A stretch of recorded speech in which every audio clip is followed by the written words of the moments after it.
Σεβαστοί πατέρες,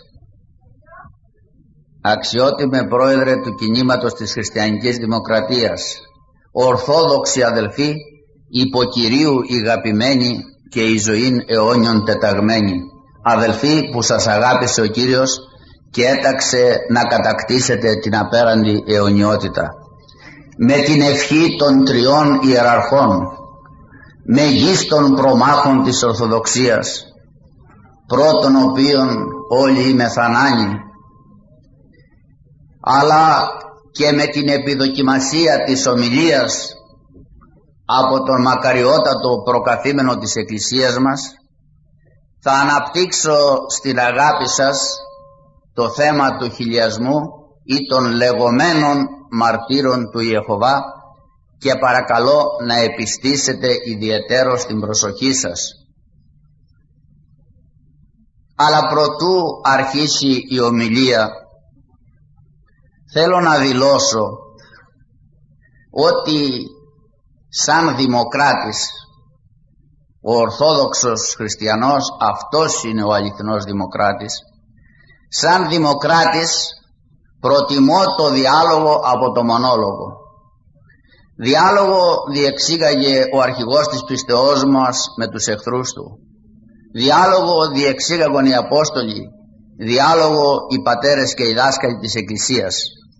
Και εγώ ο ταπεινός επιθυμώ απόψε να μην κάνω ομιλία μονόλογο, αλλά να διεξαγάγω διάλογο με τους μάρτυρες του Ιεχωβά. Τους καλέσαμε σε διάλογο και έχω πληροφορίες ότι εδώ μέσα υπάρχουν αρκετοί μάρτυρες του Ιεχωβά. Παρακαλώ να ανεβούν στο βήμα, να μιλήσουμε από μικροφόνο ενώπιον του λαού επί τη βάση της γραφής, και αν από τη συζήτηση, από το διάλογο αποδειχθεί ότι έχουν δίκιο, πρώτος εγώ και κατόπιν όλοι εσείς θα προσχωρήσουμε στις τάξεις τους. Εάν όμως από το διάλογο αποδειχθεί ότι το δίκαιο υπάρχει στην Ορθοδοξία, ότι η αλήθεια, η απερίτμητη και ανώθευτη και πλήρης είναι η Ορθοδοξία, τότε αν είναι τίμιοι άνθρωποι πρέπει να επιστρέψουν στην αγκαλιά της Ορθοδοξίας για να σώσουν τις ψυχές τους. Δηλώνω ότι θα τους μεταχειριστώ με μεγάλη ευγένεια, ενώ αν δεν έρθουν να διεξαγάγω με διάλογο θα ομιλήσω με σκληρότητα. Λοιπόν, παρακαλώ να ανέλθουν στο βήμα.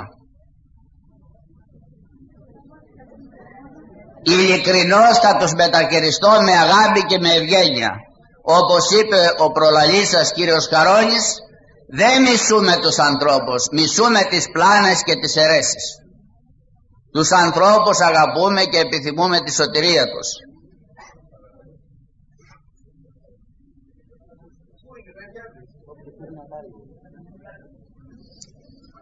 Κανείς, ούτις λέει ο Όμηρος, ουδής, κανείς. Υπάρχουν εδώ μέσα αλλά δεν ανεβαίνουν στο βήμα. Γιατί? Φοβούνται το διάλογο, γιατί έχουν τη συνείδηση ότι δεν έχουν την αλήθεια. Έτσι αδελφοί μου, αποφεύγοντας το διάλογο, δηλώνουν ότι έχασαν τη μάχη προτού αρχίσει η μάχη, προτού γίνει η ομιλία.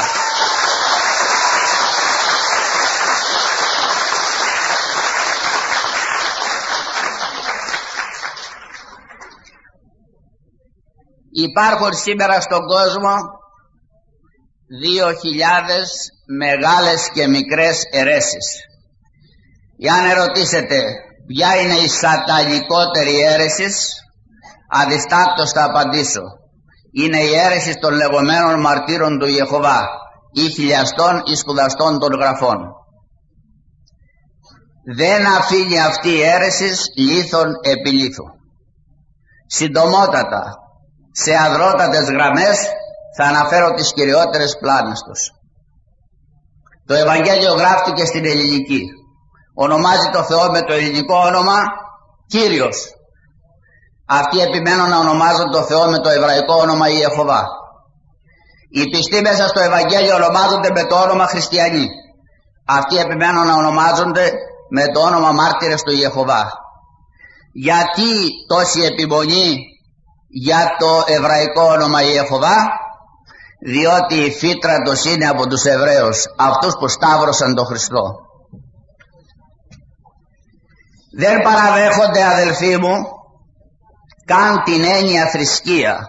Σε Παλαιά Έντυπα τους γράφουν ότι η θρησκεία είναι επινόησης του σατανά. Στην πραγματικότητα δεν είναι θρησκεία και αίρεσης, είναι πολιτική κίνηση με θρησκευτικό μανδύα προς εξαπάτηση των αφελών και είναι μετοχική εταιρεία, ακμεότατος οικονομικός οργανισμός με πλειάδα ουρανοξυστών στην Αμερική, στο Μπρούκλιν. Δεν παραδέχονται την Εκκλησία. Η Εκκλησία, λέγουν οι γραφές, είναι αιώνια βασιλεία, κλονίζεται αλλά δεν κρυμνίζεται, είναι στήλος και εδραίωμα της αληθείας, είναι κυβωτός της σωτηρίας, περιλαμβάνει όλους τους πιστούς. Τι λέγουν αυτοί? Η Εκκλησία γκρεμίστηκε, η αλήθεια χάθηκε και ότι η Εκκλησία αποτελείται μόνο από 144.000, οι άλλοι σωζόμενοι δεν περιλαμβάνονται στην Εκκλησία. Παράδοξες, πρωτοφανείς και εξωφρενικές θεωρίες. Δεν παραδέχονται Αγία Γραφή. Μα αυτοί συνεχώς κρατούν στα χέρια, θα πείτε, την Αγία Γραφή. 10 βιβλία της Παλαιάς Διαθήκης τα απορρίπτουν και τα υπόλοιπα δεν ερμηνεύουν αλλά παρερμηνεύουν. Δεν παραδέχονται την προφορική παράδοση του Κυρίου και των Αποστόλων, την Ιερά Παράδοση. Ανταυτοίς όμως δημιούργησαν την ανιερά παράδοση, θα έλεγα, των διδασκάλων τους, του Ρόσελ, του Ρόδερφορντ, του Νάθαν Νόρ και των άλλων διδασκάλων τους. Στην πραγματικότητα, πάνω από την Αγία Γραφή θέτουν τα περιοδικά τους, το ξύπνα, τη σκοπιά και τα βιβλία τους. Αυτά κρατούν στα χέρια τους και προπαγανδίζουν συνεχώς. Δεν παραδέχονται, αδελφοί μου, την υψίστη αλήθεια της πιστεώς μας. Ότι ο Θεός του χριστιανισμού, ο μόνος αληθινός Θεός, είναι τριαδικός, Πατήρ, Υιός και Άγιον Πνεύμα. Λένε ότι πιστεύουν μόνο στον Πατέρα, ότι έχουν τον Πατέρα, ο Πατέρας, λένε, είναι Ιεχωβά, αληθινός Θεός. Ο Χριστός δεν είναι Ιεχωβά, λένε, δεν είναι αληθινός Θεός, δεν είναι γέννημα του Πατρός, είναι κτίσμα, δημιούργημα, δεν υπήρχε πάντοτε, εμφανίστηκε εν χρόνο, είναι άγγελος και συγκεκριμένος ο Αρχάγγελος Μιχαήλ. Ως προς το Άγιο Πνεύμα λέγουν, ούτε πρόσωπο της θεότητος είναι, ούτε Θεός, ούτε καν πρόσωπο, αλλά μία νεκρή, αναίσθητη δύναμη, όπως είναι παραδείγματος χάριν η δύναμη του ηλεκτρισμού. Δεν παραδέχονται την Ανάσταση του σώματος του Χριστού.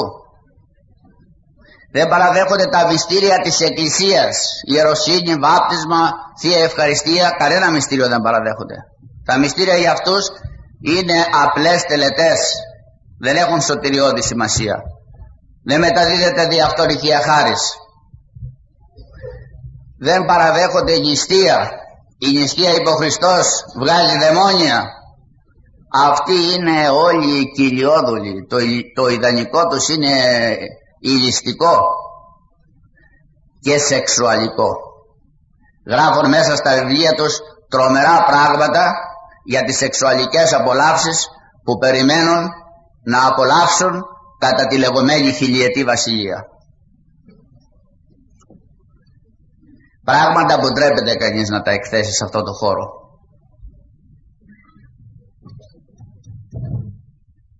Κτηνώδης αντίληψης της ζωής και του ανθρώπου. Δεν παραδέχονται το Θεό, δεν παραδέχονται τον άνθρωπο. Τι λένε για τον άνθρωπο? Ο άνθρωπος είναι μόνο σώμα, πνεύμα ή ψυχή δεν έχει και ψοφάει όπως τα κτήνη, έχει την ίδια μοίρα με τα κτήνη, περιέρχεται μόλις πεθάνει σε ανυπαρξία. Συμπίπτουν με τους δαρβινιστάς και γενικότερα με τους ηλιστάς. Δεν παραδέχονται το αγιότερο πρόσωπο που έδωκε η γης στο Θεό, τη μητέρα του Χριστού, Δεν την παραδέχονται ως Θεοτόκο, δεν την παραδέχονται ως αϋπάρθενο. Δεν παραδέχονται τους Αγίους της πιστεώς μας.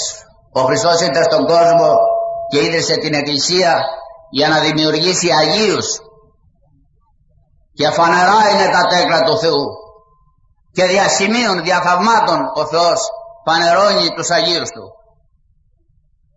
Αυτοί δεν παραδέχονται Αγίους, Αγίους θεωρούν τους εαυτούς των. Θα αναφέρω κάτι που με κρατεί σε συγκίνηση. Είναι υπεύθυνο, δεν είναι παραμύθι. Προημερών επισκέφτηκα ένα μοναστήρι στη Νέα Μάκρη. Εκεί είναι το λείψανο ενός νεομάρτυρος και μεγαλομάρτυρος, του Αγίου Εφραίμ. Ήμασταν μια ομάδα ανθρώπων. Ορισμένοι από την ομάδα πνίγονταν μέσα στις ευωδίες που ανέδιδε το Άγιο Λείψανο σε όλους τους χώρους του μοναστηριού. Ορισμένοι δεν αισθανόμεθα τίποτε. Μυστήριο. Ευσεβείς και οι μεν και οι δε. Έτσι δίνει ο Θεός, για να φανεί ότι πρόκειται περί θαύματος. Άλλοι να πνίγονται μέσα στις ευωδίες και άλλοι να μην αισθάνονται τίποτε.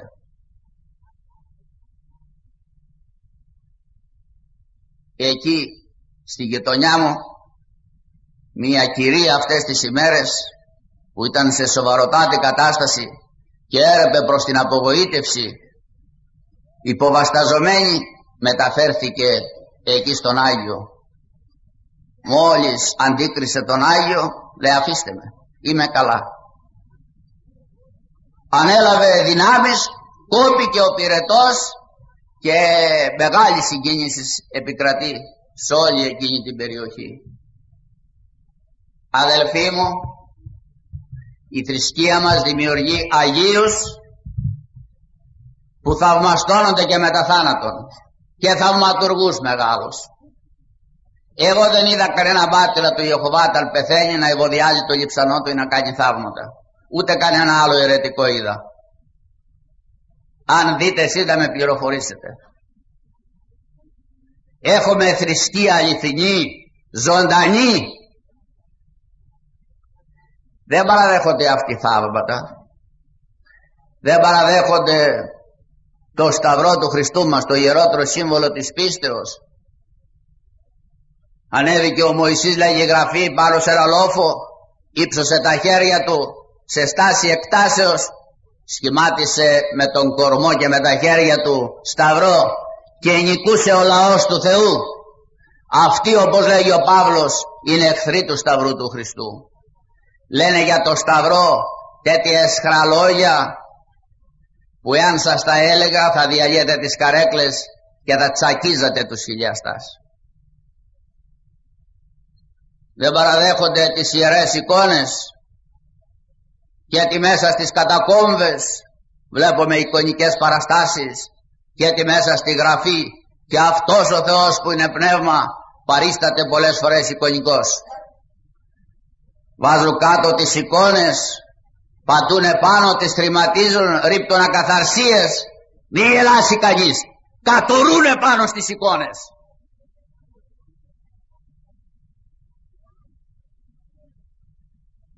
Δεν παραδέχονται το Θεό, δεν παραδέχονται τον άνθρωπο, δεν παραδέχονται τους Αγίους, δεν παραδέχονται πατρίδα αυτή. Και ο Χριστός σαν άνθρωπος συνεκινήτω εν όψη της Ιερουσαλήμ και ομιλούσε πολλές φορές ως Ιουδαίος, ως Ισραηλίτες. Είδαμεν ότι η σωτηρία εκ των Ιουδαίων εστίν. Και δάκρυσε ατενίζοντας την Ιερουσαλήμ και έκλαψε. Αυτοί είναι απάτριδες, ή μάλλον να ακριβολογήσουμε, πιστεύουν σε μια πατρίδα. Για την ελληνική πατρίδα και για άλλη πατρίδα δεν λαμβάνουν όπλα να την υπερασπίσουν. Αν και παλαιότερα στα βιβλία τους έγραφαν ότι είναι καθήκον να πολεμούμε για την πατρίδα. Αυτοί μια πατρίδα παραδέχονται, το Ισραήλ. Και όπως γράφει ο Ρόσελ στα βιβλία του, σκοπός τους είναι η αποξήρανση του δέντρου του χριστιανισμού και η παγκόσμια επικράτηση του σιωνισμού. δουλεύουν για τον Αντίχριστο, για τον παγκόσμιο δικτάτορα.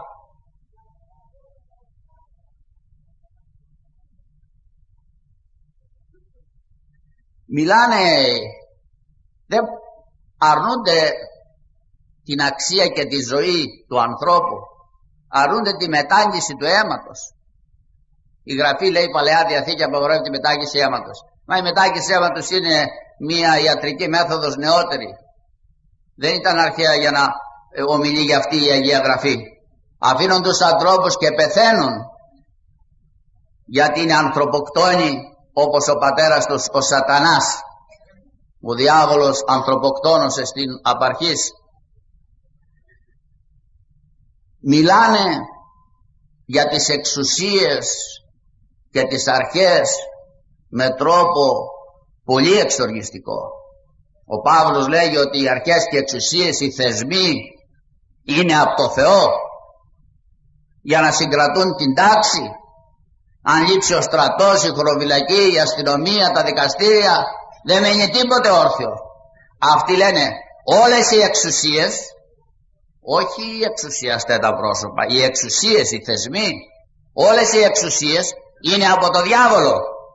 Εν τω μεταξύ προσφεύγουν αντιφατικοί άνθρωποι στις εξουσίες και μηνύουν συνεχώς ιερείς και λαϊκούς, διότι παρεμβάλλουν κάποιο εμπόδιο στο έργο τους, στην προπαγάνδα τους. Μιλάνε για ένα φοβερό πόλεμο. Με το όνομα της Αποκαλύψεως λέγεται Αρμαγεδόν. Τι εστί Αρμαγεδόν? Κατά τον πόλεμο αυτό, λέγουν, σφάζονται όλοι οι άνθρωποι, τα δισεκατομμύρια των ανθρώπων, και παραμένουν μόνο οι μάρτυρες του Ιεχωβά. Και ο Χριστός πάνω σε ένα άτι διασχίζει μέσα τους ποταμούς των αιμάτων των ανθρωπίνων και εφραίνεται. Και αυτοί πλύνουν τα πόδια τους στα αίματα των χριστιανών. Αυτοί που παρουσιάζονται ως ειρηνιστές είναι αιμοδιψείς. Δεν έχω την πλειοψηφία. Αν είχα την πλειοψηφία θα έλεγαν ο Ιεχωβά μας διέταξε να σας εκτελέσουμε όλους.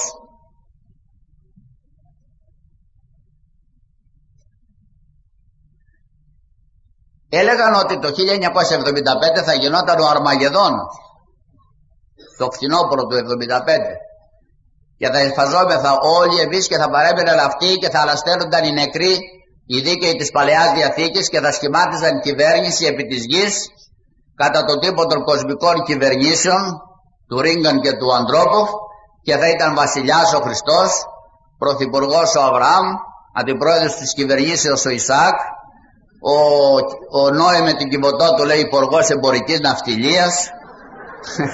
Λοιπόν, ο Ιησούς του Ναβί με τους τριάμβους του υπουργός εθνικής αμήνης, ο Σολομών με τη σοφία του υπουργός παιδείας κλπ.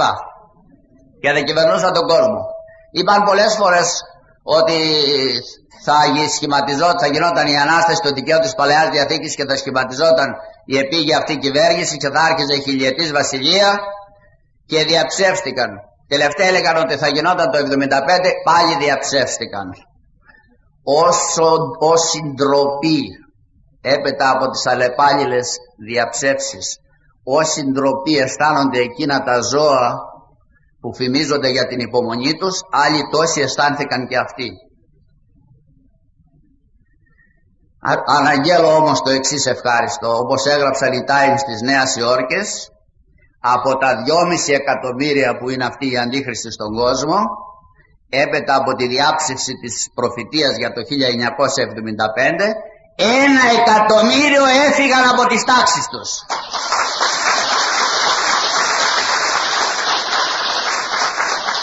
Στην Αμερική και σε άλλες χώρες υπάρχει μυαλό ακόμη. Εδώ στην Ελλάδα, στη χώρα της διανοήσεως, λες και έπεσε η βλακεία με το τσουβάλι.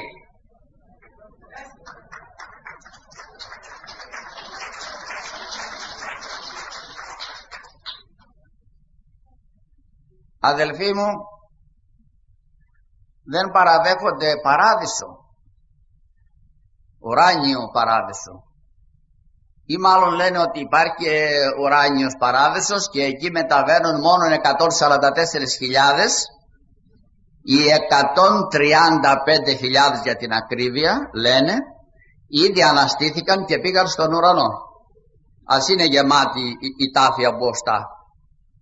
135.000 αναστήθηκαν λένε και είναι στον ουρανό, και υπολείπονται άλλες 9.000 για να συμπληρωθεί ο αριθμός όσων θα κληρονομήσουν τον ουράνιο παράδεισο. Όλοι οι άλλοι σωζόμενοι θα μείνουν στη γη, θα μεταβληθεί η γη σε παράδεισο και θα τρώνε και θα πίνουν και θα απολαμβάνουν το σεξ εις αιώνας αιώνων. Αυτά λένε. Δεν παραδέχονται κόλαση. Μακάρι να μην υπήρχε κόλαση. Όλοι αμαρτωλήμεθα και όλοι φοβούμεθα την κόλαση. Αλλά η Γραφή είναι σαφής.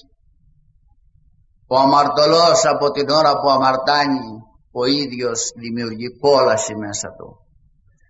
Μικρές κολάσεις υπάρχουν εδώ στη γη, πολλές αυτή τη ζωή, και πείθουν ότι και η άλλη κόλαση, ο αιώνιος βασανισμός, δεν είναι αστείο, δεν είναι παραμύθι, αλλά πραγματικότητες. Και πορεύσονται οι μεν η ζωή είναι αιώνιον, οι δε εις κόλαση είναι αιώνιον, και βασανιστήσονται ημέρας και νυχτός εις αιώνας αιώνων. Αδελφοί μου, σε αδρότατες γραμμές ανέφερα τις κυριότερες πλάνες των μαρτύρων του Ιεχωβά. Είναι θάλασσα οι ανοησίες και οι πλάνες τους, ωκεανός ανεξάντλητος. Τώρα θα επανέλθω και θα επιμείνω στη μεγαλύτερη βλασφημία τους. Ποια είναι η μεγαλύτερη βλασφημία? Είπαμε ήδη, δεν παραδέχονται την υψίστη αλήθεια της πιστεώς μας, ότι ο Θεός μας, ο μόνος αληθινός Θεός, είναι παραδόξος, όχι ένα, αλλά τρία πρόσωπα, Πατήρ, Υιός και Άγιον Πνεύμα. Ο Πατήρ γεννά τον Υιόν έξω από το χρόνο, προαιωνίως. Εκπορεύει το Άγιο Πνεύμα έξω από το χρόνο, προαιωνίως. Και ο Χριστός ως γέννημα του Πατρός είναι της αυτής φύσεως η ουσίας με τον Πατέρα, και το Πνεύμα το Άγιον ως εκπόρευμα εκ του Πατρός είναι της αυτής φύσεως και ουσίας με τον Θεό Πατέρα. Θεός ο Πατήρ, Θεός ο Υιός, Θεός το Άγιο Πνεύμα, αλλά τα τρία πρόσωπα, οι τρεις ύψιστες προσωπικότητες στηρίζονται σε μία και την αυτή ουσία, και είναι ένας Θεός, αφού είναι μία ουσία, και κάθε πρόσωπο δεν είναι το 1/3 της ουσίας, είναι ολόκληρος η Θεία Ουσία, ολόκληρος Θεός ο Πατήρ, ολόκληρος Θεός ο Υιός, ολόκληρος Θεός το Πνεύμα.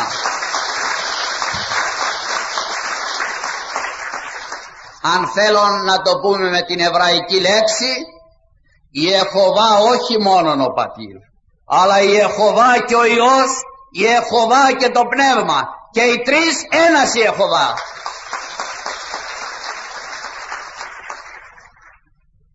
Τώρα θέλω να προσέξετε περισσότερο. Το τριαδικό είναι το μυστήριο των μυστηρίων. Ο Θεός μας, αδελφοί και πατέρες, και ως ιδέα είναι τόσο παράδοξο πράγμα, ώστε φυσικός και ανθρωπίνος ήταν αδύνατο να επινοηθεί η ιδέα του τριαδικού Θεού. Το φυσικό, το κανονικό είναι ένας άνθρωπος, ένα πρόσωπο. 10 άνθρωποι, 10 πρόσωπα. Ένας Θεός, ένα πρόσωπο. Όχι, εδώ δεν συμβαίνει αυτό. Ένας Θεός, 3 πρόσωπα. Πράγμα αδιανόητο και ανεπινόητο. Γίνεται παραδοξότερο το πράγμα εάν λάβουμε υπόψη καταπληκτικά χωρία της Αγίας Γραφής που λένε, παραδείγματος χάρη, Το σώμα του Ιησού, λένε άλλα χωρία, το ανέστησε ο Θεός Πατήρ. Το σώμα του Ιησού, λένε άλλα χωρία, το ανέστησε το Άγιο Πνεύμα. Το σώμα του Ιησού, λένε άλλα χωρία, το ανέστησε ο ίδιος ο Ιησούς. Και οι τρεις ανέστησαν. Μία θεότης, μία δύναμης. Μέσα στην Αγία Γραφή η τριάδα αποκαλύπτεται καθαρή, κατακάθαρη, λάμπει σαν τον ήλιο, αδελφοί μου. Και ο ήλιος είναι μια εικόνα της τριάδος. Ήλιος ο δίσκος, ήλιος το φως που γεννάται αμέσως από το δίσκο, ήλιος η θερμότης που εκπορεύεται αμέσως από το δίσκο, αλλά ένας ήλιος, διότι είναι μία μάζα, μία ουσία.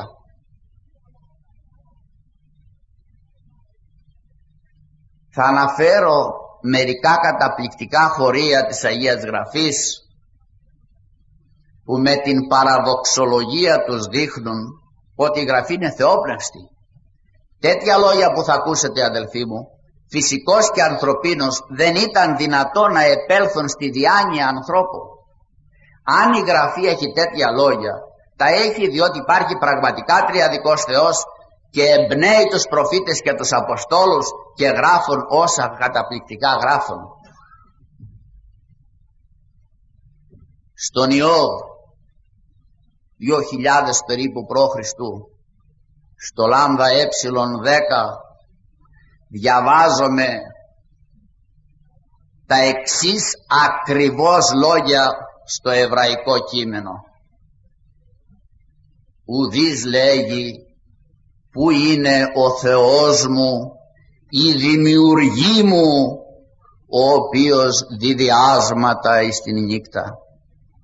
Ήταν μια εποχή καταπτώσεως και λέγει ο Ιώβ, κανείς δεν μιλάει για το Θεό, κανείς δεν λέγει που είναι ο Θεός μου, η δημιουργή μου. Δεν λέει ο δημιουργός μου, η δημιουργή μου, ο οποίος διδιάσματα εις την νύχτα, δίνια ειδόνια να κελαϊδούν τη νύχτα. Ο Θεός μου ενικός, η δημιουργή μου πληθυντικός, ο οποίος διδιάσματα την νύχτα, πάλι ενικός. Παραδοξότατο χωρίο. Στον Εκκλησιαστή, στο ΙΒ1 διαβάζομαι προτροπή προς τον άνθρωπο.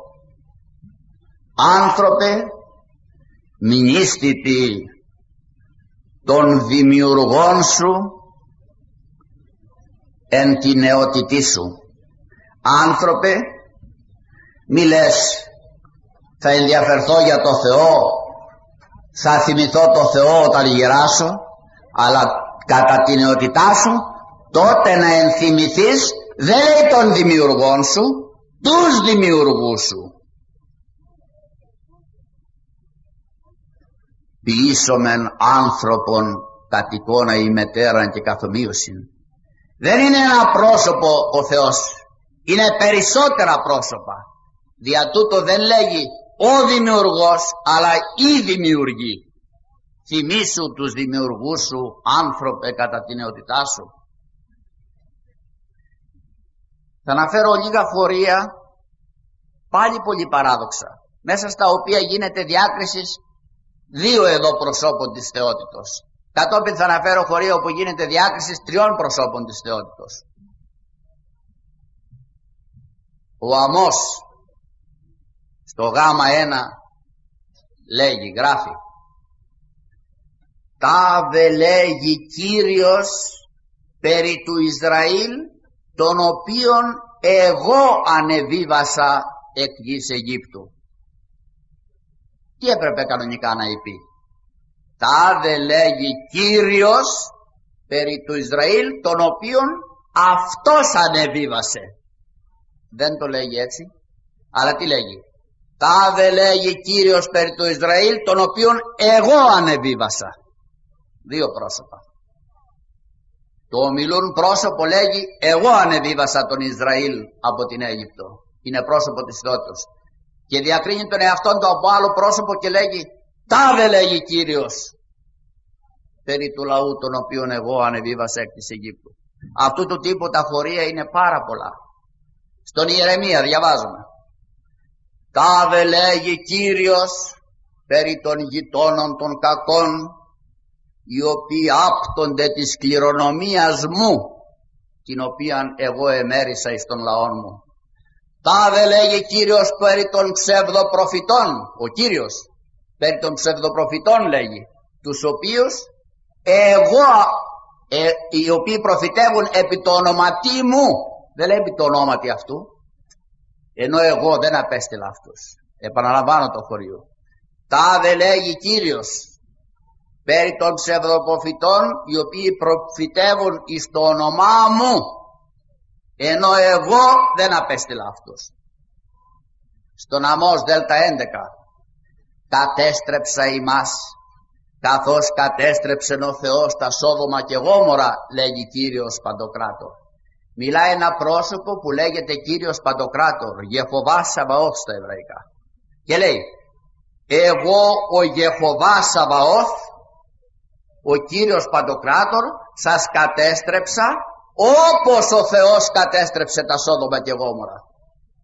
Ένα πρόσωπο ονομάζεται Θεός, το άλλο Κύριος Παντοκράτορ.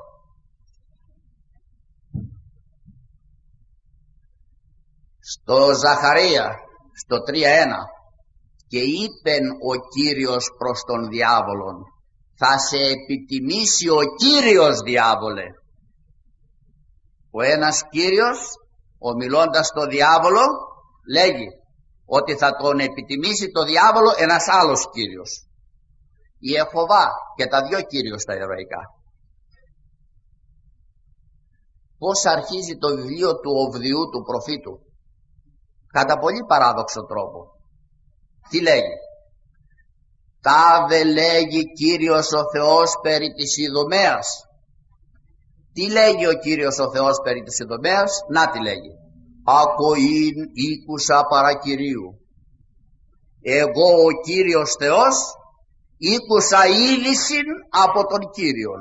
Ο ένας Κύριος, η Ιεχωβά στα εβραϊκά, ακούει πληροφορία από τον άλλον Κύριον, η Ιεχωβά και εκείνο.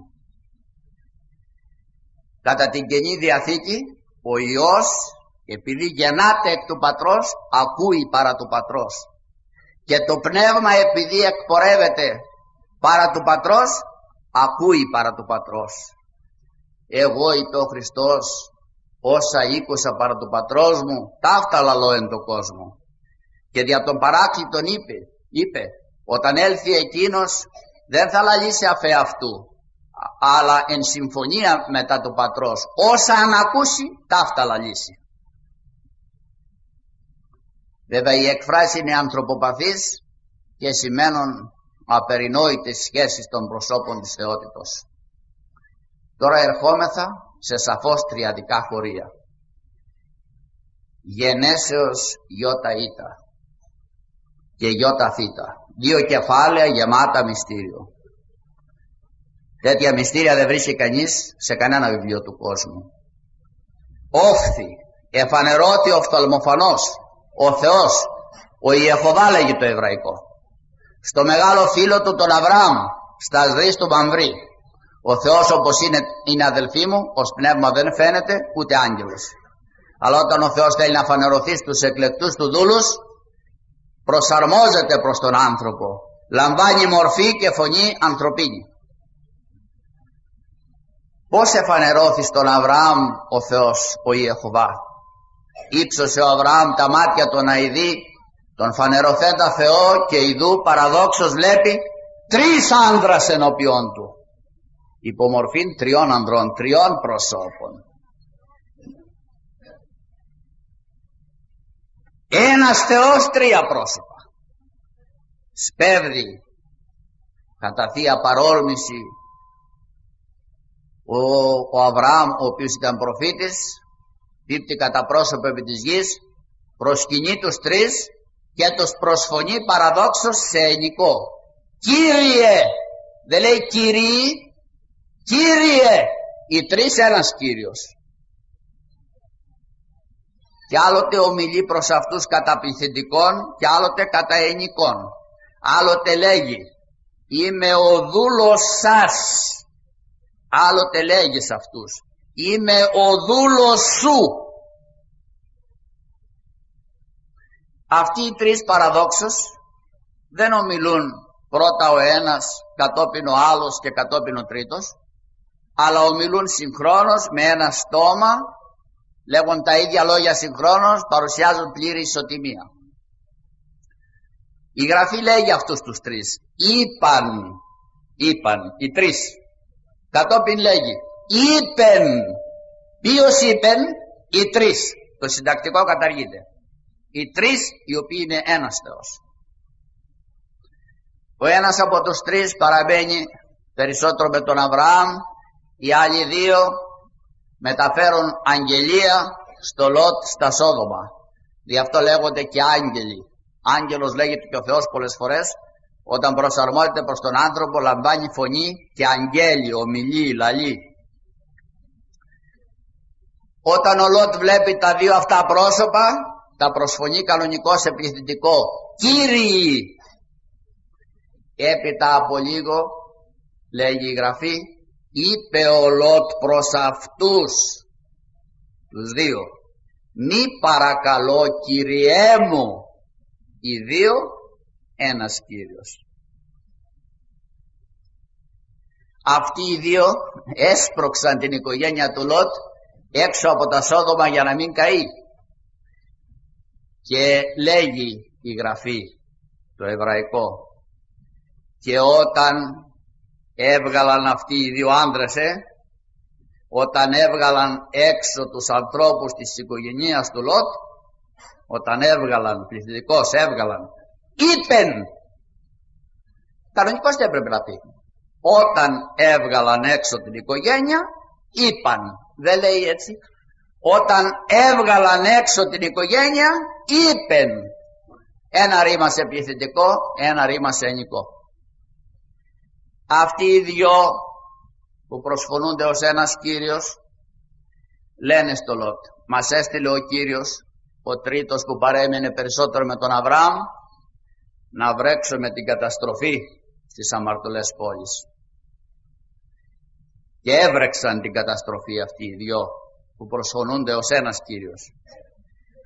Οι απεσταλμένοι του τρίτου Κυρίου, περιγράφοντας δε η Γένεση στο ΙΘ24 την καταστροφή, τι λέγει αδελφοί μου?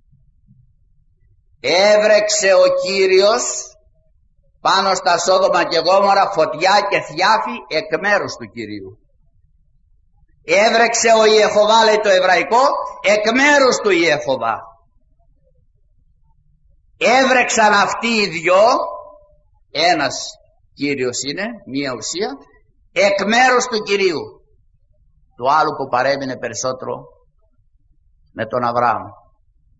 Έβρεξαν ο Υιός και το Πνεύμα, δύο πρόσωπα, ένας Κύριος, εκ μέρους του Πατρός που τους απέστειλε. Παρόμοια έκφραση έχει και εκείνη η Διαθήκη. Δώει Κύριος το Ονησιφόρου οίκο ευρύν έλεος παρακυρίου. Να δώσει ο Κύριος στην οικογένεια του Ονησιφόρου να έβρει έλεος από τον Κύριο. Ο ένας Κύριος να βοηθήσει την οικογένεια του Ονησιφόρου να βρει έλεος από τον άλλο Κύριο.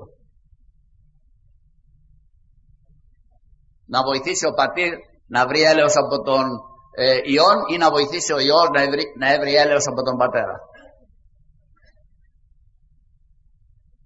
Ο 109 ψαλμός 110 κατά το εβραϊκό είναι γεμάτος από μυστήριο. Σύντομος, θριαμβευτικός ψαλμός. Πώς αρχίζει? Ο Δαβίδ ομιλεί. Είπεν ο Κύριος το Κυρίο μου. Εδώ βλέπουμε δύο πρόσωπα με το όνομα Κύριος. Η Καινή Διαθήκη εξηγεί. Το πρώτο πρόσωπο είναι ο Πατήρ, το δεύτερο είναι ο Υιός, ο Μεσσίας, ο Χριστός. Τι είπε ο Πατέρας στον Υιό, ο ένας Κύριος τον άλλον? Από τα λόγια που λέγει ο ένας Κύριος τον άλλον, προσέξτε, θα δείτε πιο κάτω, προκύπτει τρίτος Κύριος. Είπεν ο Κύριος στον Κύριο, κάθισε στα δεξιά μου, Ο πατήρ θέτει στα δεξιά του τον Υιό μετά την Ανάληψη. Κάθισε στα δεξιά μου έως ότου θέσω κάτω από τα πόδια σου τους εχθρούς σου.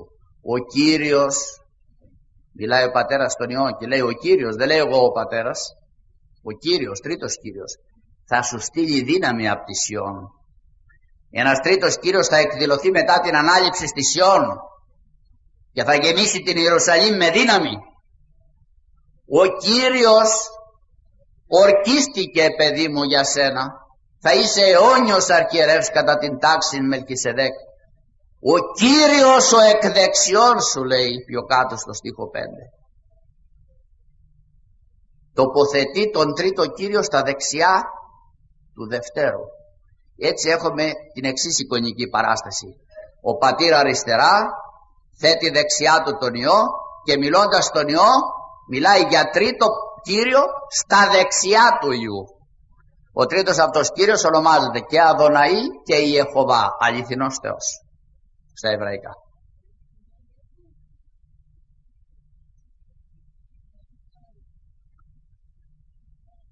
Ερχόμεθα σε ένα ακόμη χωρίο της Παλαιάς Διαθήκης. Είναι πολλά τα τριαδικά χωρία στην Παλαιά Διαθήκη, αλλά δεν διαβάζουμε με προσοχή τη Γραφή, ή μάλλον οι πολλοί δεν διαβάζουν καθόλου τη Γραφή. Παρακολουθούν αισχρή τηλεόραση. Στο Ζαχαρία, στο δεύτερο κεφάλαιο, είναι το καταπληκτικό χωρίο.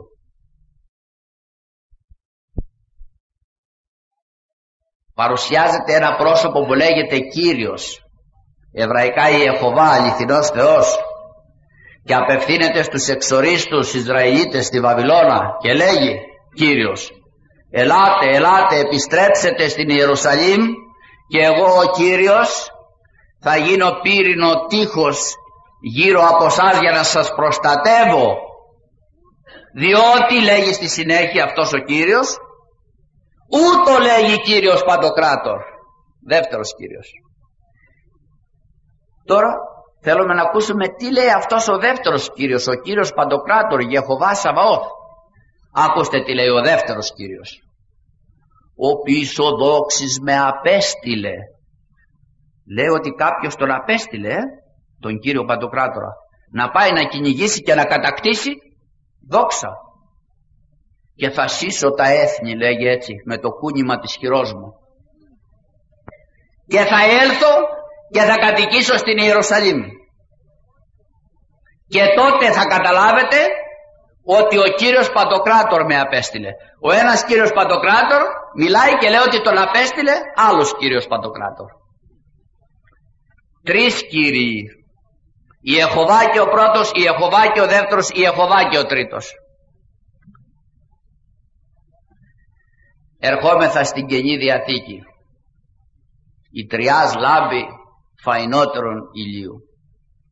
Ματθαίου τάπα ή τα 19. Με τα λόγια αυτού του χωρίου βαπτιστήκαμε και γίναμε ορθόδοξοι χριστιανοί.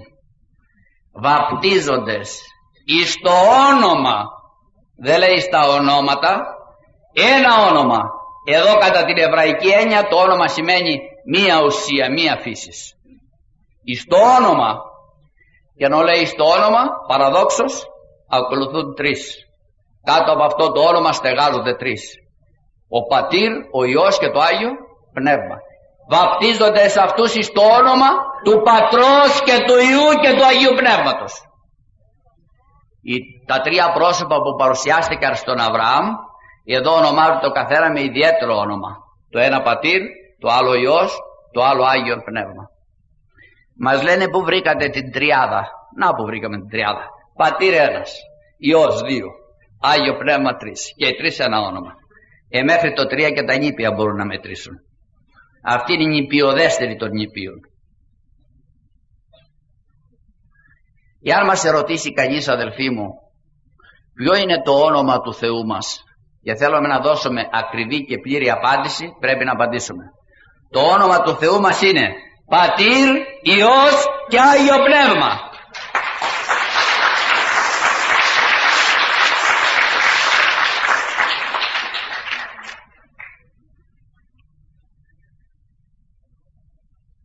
Ερχόμεθα στην πρώτη προς Κορινθίους επιστολή στο 12ο κεφάλαιο στους στίχους 4 έως 6. Ακούσετε πάλι παράδοξο χωρίων.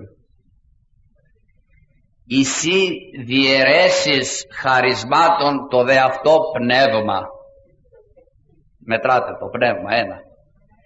Και εσύ διαιρέσεις διακονιών ο δε αυτός Κύριος.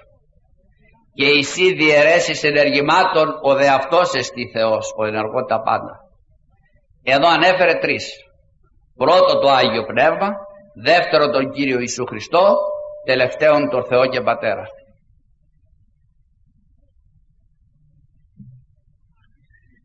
Προς Εφεσίους Δέλτα 4 έως 6, στο στίχο 4 ο Παύλος λέγει εν πνεύμα. Στο στίχο 5 εις Κύριος.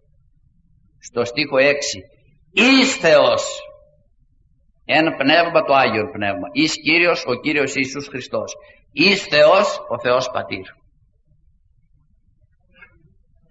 Στο τέλος της Δευτέρας προς Κορινθίους επιστολής, στο 13-13, είναι η Αποστολική Ευλογία που μας μεταδίδει η Εκκλησία δια του ιερέως ή του αρχιερέως κατά πάσα Θεία Λειτουργία.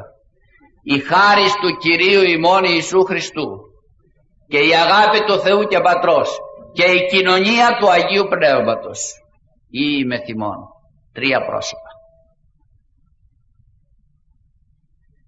Υπάρχει ένα πολύ όμορφο χωρίο στην Δευτέρα προς Θεσσαλονικής επιστολής το 3-5.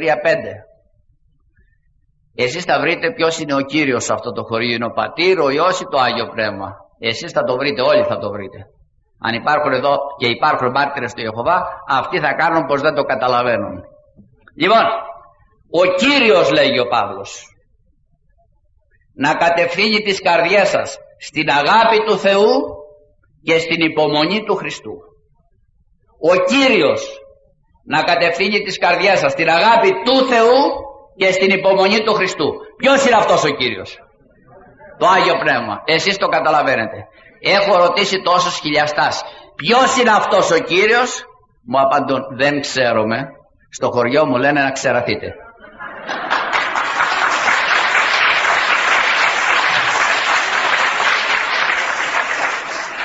Δεν γράφουν στο τετελεσμένο μυστήριο στο βιβλίο τους ότι σκοπός τους είναι η αποξήρανση στο δέντρο του χριστιανισμού?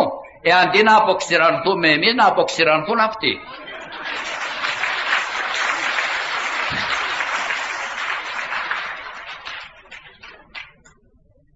Δύο ακόμη τριαδικά χωρία είναι πάρα πολλά. Το ένα είναι στην πρώτη επιστολή του Πέτρου, στο πρώτο κεφάλαιο, στο στίχο 2. Διατυπώνει ο Παύλος ο Πέτρος κατά τέτοιο τρόπο το λόγο για να αναφέρει και τα τρία πρόσωπα. Είστε, λέγει, εκλεκτοί, οι πιστοί άνθρωποι, είστε εκλεκτοί κατά πρόγνωσιν Θεού Πατρός, εν αγιασμό πνεύματος, εις υπακοήν και ραντισμόν αίματος Ιησού Χριστού. Και ένα τελευταίο χωρίο από τον Ιούδα, τον αδελφό Θεό, όχι τον προδότη. Ο προδότης δεν έγραψε τίποτε. Έτσι, μπράβο. Έτσι είναι, Ιούδες είναι. Λοιπόν, τι γράφει εκεί ο Ιούδας στους στίχους 20 έως 21? Σεις, λέγει, αγαπητοί, απευθύνεται στους πιστούς, σεις εν αντιθέσει προς τους αιρετικούς, όπως είναι και οι ψευδομάρτυρες του Ιεχωβά, επικοδομούντες εαυτούς τη αγιωτάτη πίστη ημών, εν πνεύματι Αγίο προσευχόμενοι, εαυτούς εν αγάπη Θεού τηρήσατε, προσδεχόμενοι το έλεος του Κυρίου Ιησού Χριστού. Εν πνεύματι Αγίο προσευχόμενοι, ένα πρόσωπο. Εαυτούς εν αγάπη Θεού τηρήσατε, δύο πρόσωπα. Προσδεχόμενοι το έλεος του Κυρίου Ιησού Χριστού, τρία πρόσωπα. Και όπως θα παρατηρήσατε, άλλοτε ο Παύλος και ο Πέτρος, γενικώς οι Απόστολοι, αναφέρουν πρώτο τον Πατέρα, Άλλοτε στη σειρά βάζουν πρώτο τον Υιό και άλλοτε βάζουν πρώτο το Άγιο Πνεύμα. Επειδή και οι τρεις είναι ίσοι, αδιακρίτως αναφέρουν οι Απόστολοι άλλοτε πρώτο τον Πατέρα, άλλοτε τον Υιό, άλλοτε το Άγιο Πνεύμα. Αν δεν ήταν ίσοι, θα αναφερόταν πρώτα ο Πατέρας, έπειτα ο Υιός και τελευταίο το Άγιο Πνεύμα. Δεν συμβαίνει έτσι. Αδερφοί μου, είναι αρκετά τα ολίγα αυτά χωρία, τα καταπληκτικά, όχι μόνο να αποδείξουν ότι ο Θεός μας είναι τριαδικός, τρία πρόσωπα, μία ουσία οι θεότες, αλλά και ότι η Γραφή είναι θεόπνευστη, γιατί τέτοια λόγια ήταν αδύνατο φυσικός και ανθρωπίνου να επέλθουν στη διάνοια του ανθρώπου. Αυτά τα λόγια είναι θαύματα. Δεν είναι μόνο τα θαύματα των Ιάσεων θαύματα, είναι και αυτά τα λόγια θαύματα, αδελφοί μου. Οι μάρτυρες του Ιεχωβά αρνούνται την τριάδα, κρατούν, λέγουν τον Πατέρα, απορρίπτουν τον Υιό και το Άγιο Πνεύμα. Αλλά τι λέγει η Γραφή? Όποιος λέγει ότι έχει τον Πατέρα αλλά δεν έχει τον Υιόν, ούτε τον Πατέρα έχει. Ποιον έχει? Έχει το διάβολο, το σατανά. Εάν σας πω, αδελφοί μου, ότι υπάρχουν χιλιάδες χωρία που αποδεικνύουν τη θεότητα του Ιησού Χριστού, μη σας φανεί υπερβολικός ο λόγος. Όποιος δεν εμβαθύνει στη Γραφή μπορεί να θεωρήσει υπερβολικό το λόγο. Εάν σας πω ότι χιλιάδες χωρία αποδεικνύουν τη θεότητα του Χριστού, λέγω λίγα χωρία. Μυριάδες χωρία αποδεικνύουν τη θεότητα του Χριστού. Και περισσότερες φορές μέσα στην Αγία Γραφή Κύριος Ιεχωβά ονομάζεται ο Χριστός και όχι ο Πατέρας.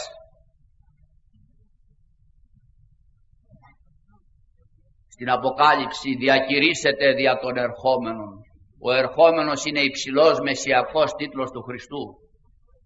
Εγώ είμαι το Α και το Ω, του τέστην ο αιώνιος. Αρχή και τέλος, του τέστην ο αιώνιος. Λέγει Κύριος Παντοκράτορ, λέγει Κύριος ο Θεός, Ιεχωβά Θεός. Ο Ων, ο Ιν, ο ερχόμενος, ο Παντοκράτορ. Να τι είναι ο Χριστός? Είναι ο αιώνιος, το λέγει δυο φορές με δύο εκφράσεις. Είναι ο Ων και ο Ιν και ο ερχόμενος, ανάλυσης του Ιεχωβά. Είναι ο Παντοκράτορ, ο Παντοδύναμος. Είναι Κύριος ο Θεός, Ιεχωβά Θεός. Τόσοι τίτλοι, τόσα ονόματα θεία δεν συσσωρεύονται πουθενά στη Γραφή, ούτε για τον Πατέρα. Και για το Πνεύμα η Γραφή λέγει ότι είναι ο Θεός και ότι είναι ο Κύριος. Και όπως λέει Κύριος ο Θεός και όπως λέγει Κύριος Ιησούς Χριστός, έτσι στο τρίτο κεφάλαιο της Δευτέρας προς Κορινθίους επιστολής λέγει Κύριον Πνεύμα. Καθάπερ από Κυρίου Πνεύματος. Κύριον Πνεύμα. Το Πνεύμα είναι Κύριον, είναι Γιαχβέ, Θεός αληθινός. Γι' αυτό εμείς οι Ορθόδοξοι λέγουμε δόξα το Πατρί και το Υιό και το Αγίο Πνεύμα. Και οι Ρωμαιοκαθολικοί και οι Προτεστάντες, όλοι σχεδόν οι Προτεστάντες, ασχέτως άλλων διαφορών, παραδέχονται την τριάδα. Γι' αυτό εμείς επίσης λέγουμε η ελπίσμο ο Πατήρ, καταφυγή μου ο Υιός, σκέπη μου το Πνεύμα το Άγιο. Τριάς Αγία Δόξαση. Αδελφοί μου, δεν υπάρχει ηλιθιότερη αίρεση από την αίρεση των μαρτύρων του Ιεχωβά. Και απορεί κανείς, τόσο ηλιθία αίρεση, τόσο τυφλή αίρεση, που δεν βλέπει τον ήλιο, πώς αποκτά οπαδούς? Να ποια είναι η εξήγηση. Να ποια είναι η εξήγηση. Εμείς δεν διαβάζουμε την Αγία Γραφή. Ολίγοι διαβάζουν Αγία Γραφή. Και εμείς δεν εφαρμόζουμε όσο πρέπει την Αγία Γραφή. Και εκμεταλλεύονται αυτοί την ασυνέπειά μας. Δεν μπορούν να νικήσουν με τα χωρία της Γραφής. Και καταφεύγουν στην ασυνέπειά μας.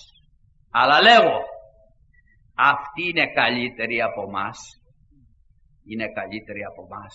Όχι, δεν το δέχομαι. Αδελφοί μου, ο πιο αμαρτωλός Ορθόδοξος, που δεν αρνείται την πίστη του, δεν αρνείται τον Χριστό, δεν αρνείται την Αγία Τριάδα, παραμένει μέσα στην πίστη και στενάζει για την αμαρτία του, και να του χαρίσεις όλη την Αθήνα, δεν γίνεται μάρτης του η Ιεχωβά, είναι ανώτερος από αυτούς.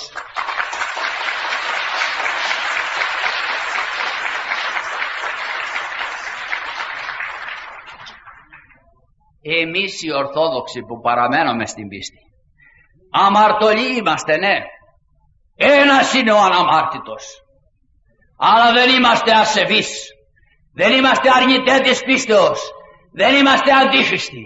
Αυτοί είναι αντίχριστοι και είναι και απατεώνες. Εδώ, εάν εδέχω το διάλογο, έφερα τα στοιχεία να αποδείξω ότι είναι απατεώνες και πλαστογράφοι. Σας λέγω, αδελφοί μου, χαρακτηριστικά.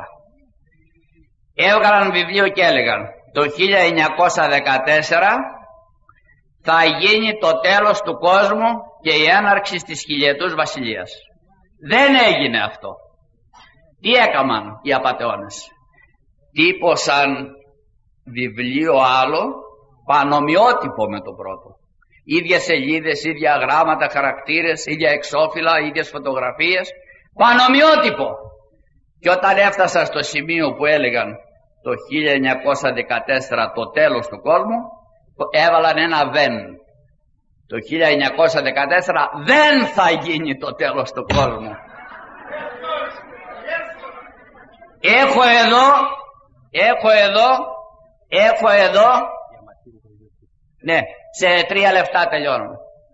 Έχουμε εδώ την μετάφραση του Νέου Κόσμου στα αγγλικά, γεμάτη πλαστογραφίες του Ιερού Κειμένου. Η πλαστογραφία αρχίζει από το 2ο στίχο της Αγίας Γραφής, Γενέσεως Α στίχος 2. Η Γραφή λέγει Πνεύμα Θεού, αυτοί λένε ενεργός δύναμης του Θεού. Λένε πράγματα γελία. Ακούστε ένα γελίο που λένε. Ακούστε ένα γελίο. Έπεσε, λέει, μια μέρα ο Σατανάς και έπαθε κάταγμα στο δεξιό βραχίωνα. Ακούτε? Και θα πεθάνει, λένε, ο Σατανάς και το σώμα του Σατανά θα παραμείνει άταφο. Γιατί, αδελφοί μου, αυτοί πιστεύουν σε τέτοιες ηλιθιότητες? Να σας πω γιατί. Διότι είναι υπερήφανα πνεύματα, θέτουν τον εαυτό τους υπεράνω όλων των Αγίων και της Εκκλησίας, και επειδή έχουν μέσα τους μυστικές πληγές, αμαρτίες που δεν είχαν την ταπείνωση ποτέ να εξομολογηθούν, δεν ταπεινώθηκαν ποτέ κάτω από το πετραχύλι του ιερέως, και επειδή ορισμένοι πληρώνονται, το γράφουν μέσα σε δικά τους βιβλία. Γιατί ακόμη είναι προκλητική, θα καταγγείλω μια μεγάλη αλήθεια. Γιατί, όπως είπε ο κύριος Ξαροδάκης, η πολιτεία υποχωρεί σε εξωτερικές πιέσεις μεγάλων οργανισμών που είναι όργανα σκοτεινών διεθνών δυνάμεων. Γιατί προκαλούν και μηνύουν συνεχώς τους ιερείς? Γιατί πήραν τόσον αέρα? Διότι η πρώτη κυρία του κόσμου είναι θυγατέρα δραστηρίου χιλιαστού.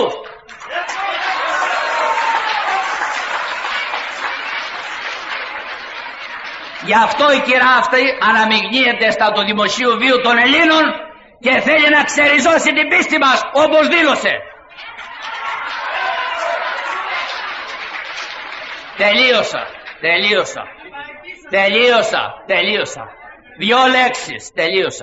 Δύο λέξεις.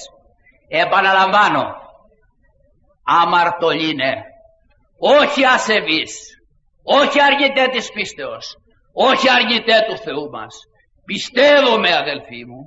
Πιστεύουμε όπως πίστευαν οι πατέρες μας, οι Άγιοι, οι θαυματουργοί, η Εκκλησία που είναι στήλος και εδραίωμα της αληθείας.